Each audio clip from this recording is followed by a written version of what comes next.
the landscape. There's no rain.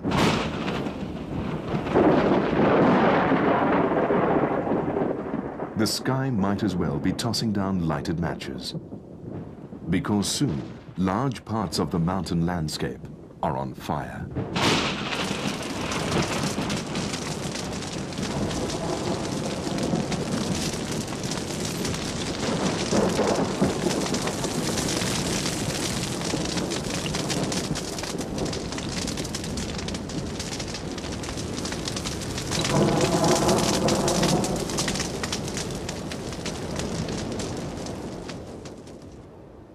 Mourning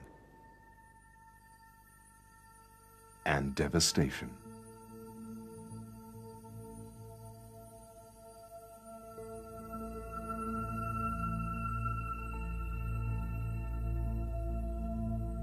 Kartal caught nothing yesterday, and today there's just bleakness. The family has not eaten in almost 2 days, and the fires are still burning.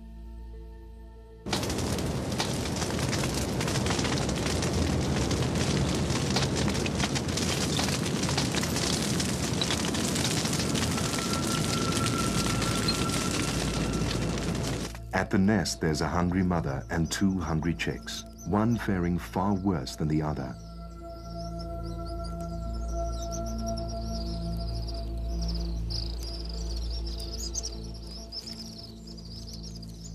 The fire is getting closer, but the fire and even the sun are less threatening now than starvation. Emuyeni can't wait any longer. Red-winged starlings mob her as she starts off.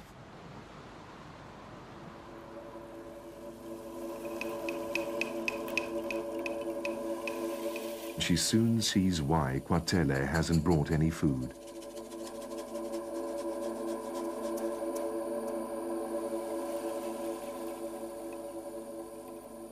In the nest, the dominant chick, Cain, continues its ruthless quest to be the sole survivor.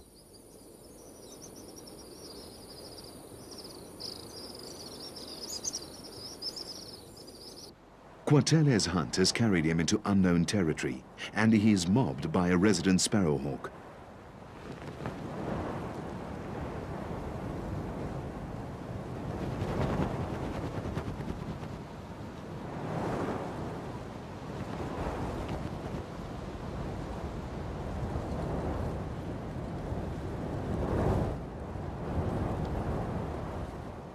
Finally, an unburnt stretch and a rabbit.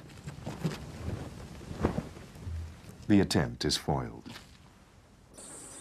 The sun's getting hotter, but the eldest chick's drive to kill its sibling is so strong that even this heat doesn't stop him. Emuyeni searches the barren landscape.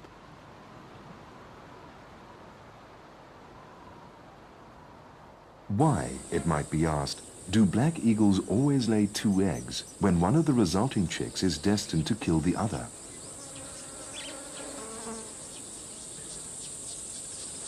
Insurance, maybe? If something goes wrong with one egg, there would be a spare. But added insurance can only go so far. It can't change the fact that this is the wrong season to have offspring.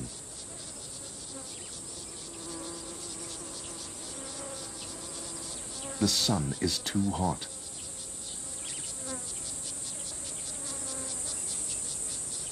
And now, even Cain starts to falter. The younger chick will not live, but this chick's survival is also far from assured. It needs food, and most of all, it needs shade. Emuyeni too is desperate. There's no food in the usual places, no life. It's a last resort, but there is the griffon vulture colony, with its stock of chicks.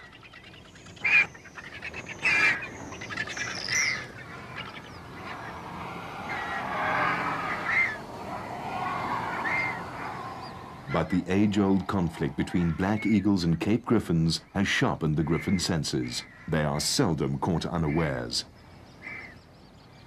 Emuyeni must find food and get back. Immediately.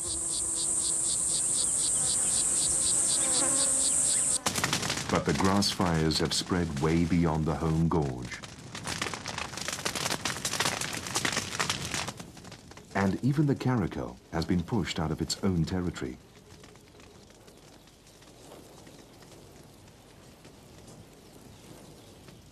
And is now moving towards the gorge, where the juvenile eagle is sitting. At the sight of this unusual intruder into his gorge, the juvenile's hunger is instinctively joined by fear. Unsuccessful in their hunt, Kartal and Emuyeni begin their long flight back to the two young chicks. Cain is desperate and searches the horizon for any sign of his parents. His younger sibling brother has almost succumbed to the heat. But fortune is to be on the side of the juvenile, because as Emuyeni and Kartal fly over his gorge, they spot the caracal and see a critical situation unfolding. The juvenile's senses warn him.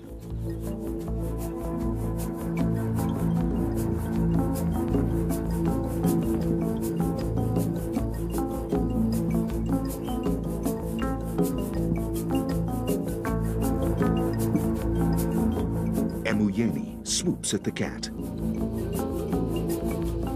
and it dodges into a crag.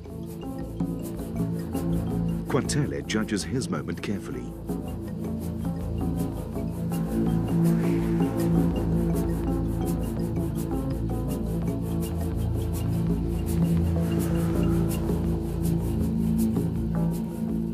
But this is a conflict born over timeless generations, and the caracal knows the trees will shield him from the raking talons.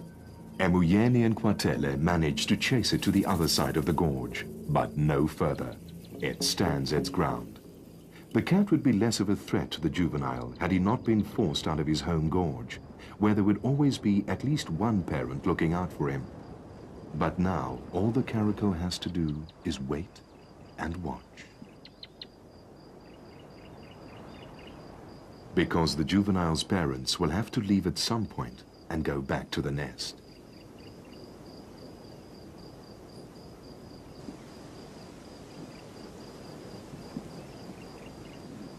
By the time Kartal and Emuyeni reach their nest, the late afternoon shadows have crept up the cliff to provide some relief from the relentless sun. They return to a terrible scene. The younger chick is dead. Kartal lashes out at his mate.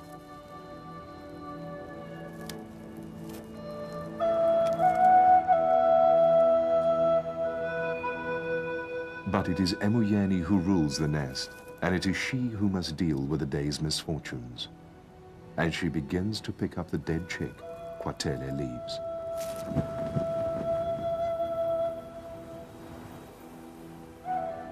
He looks down on a most unusual scene, never before captured on film.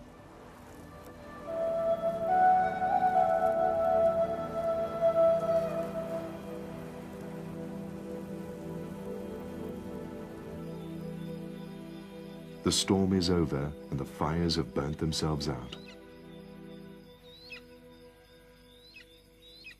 Once again, a quiet summer night.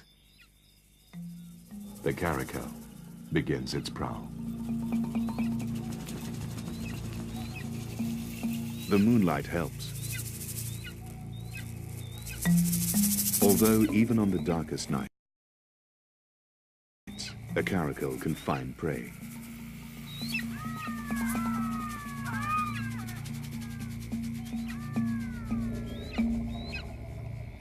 The faint chirping means the juvenile hasn't moved. The caracal follows its ears.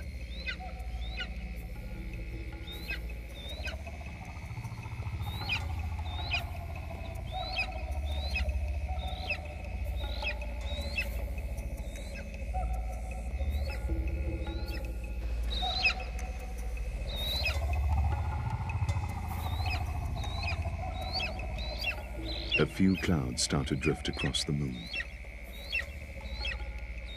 In the near total darkness, the caracal makes his kill.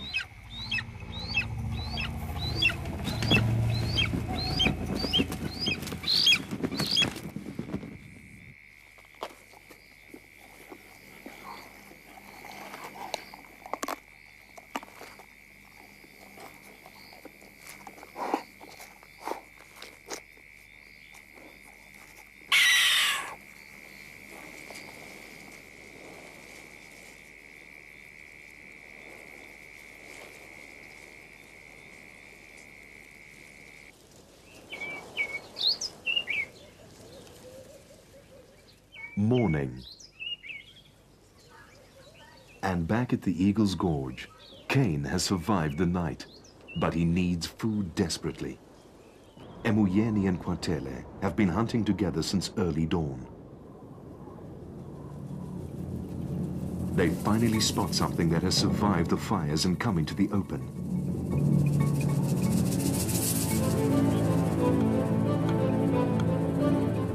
In a true display of Black Eagle cooperative hunting, Emuyeni flushes the quarry out, and Kwatele strikes behind her.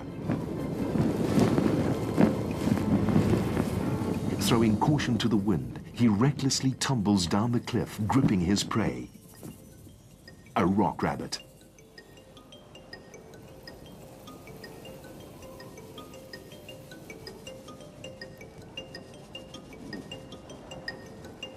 Their only hope today was teamwork. Anything they saw had to be caught, and their chances increase when they hunt together. But once again, they have both been gone from the nest for a long time. But it's been a gamble to save the original gamble, the decision to breed out of season. The risk was leaving their surviving chick unattended in the summer sun. They may have pushed their luck too far.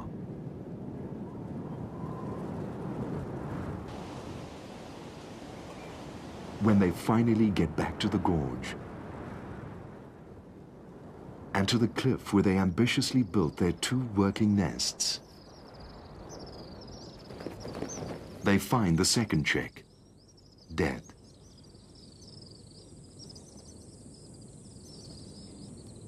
It's Kwatele who's first to the nest and the body. He takes in the total failure at their attempt at summer breeding.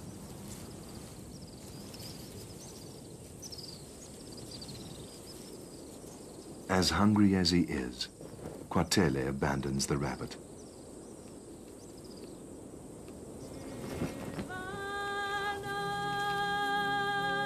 He leaves it and the dead chick to Emuyeni.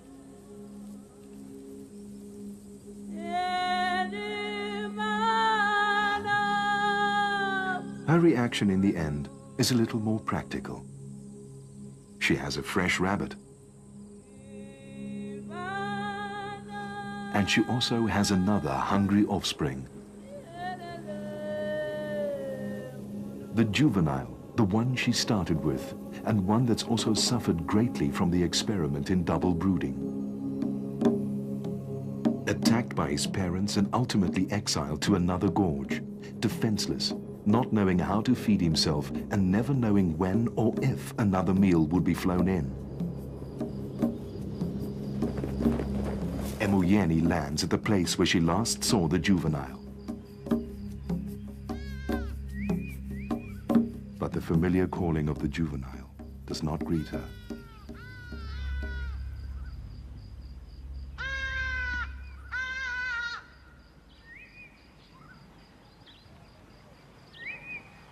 This year, the Black Eagles gambled with their breeding and ended up losing everything.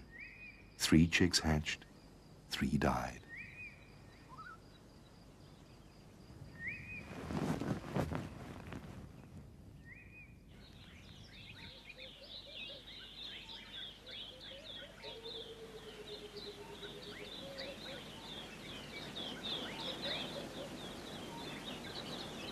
They can rest now and spend what's left of the summer hunting for themselves and getting the nest ready for the following winter.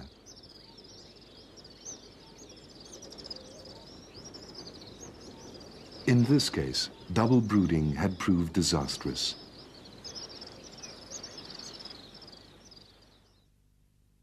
The next winter, the crew that made this film went back to the mountains. To the Cape Weavers and the Aloes.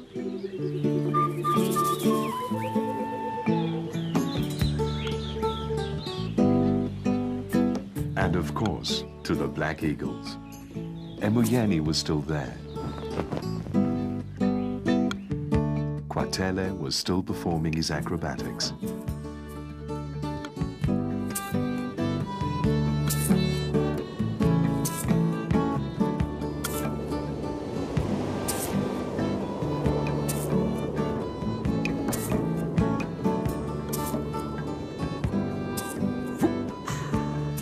The caracal was there too, resting in the grass and watching and watching. And when the crew followed Emuyeni back to her nest, the upper one, the one last year's juvenile had been raised in, there were chicks there, 3 of them. Last year, they were the first black eagles ever known to have tried double brooding. This year, they were the first ever known to have 3 chicks in one clutch. Emuyeni and Kartal are very, very ambitious birds.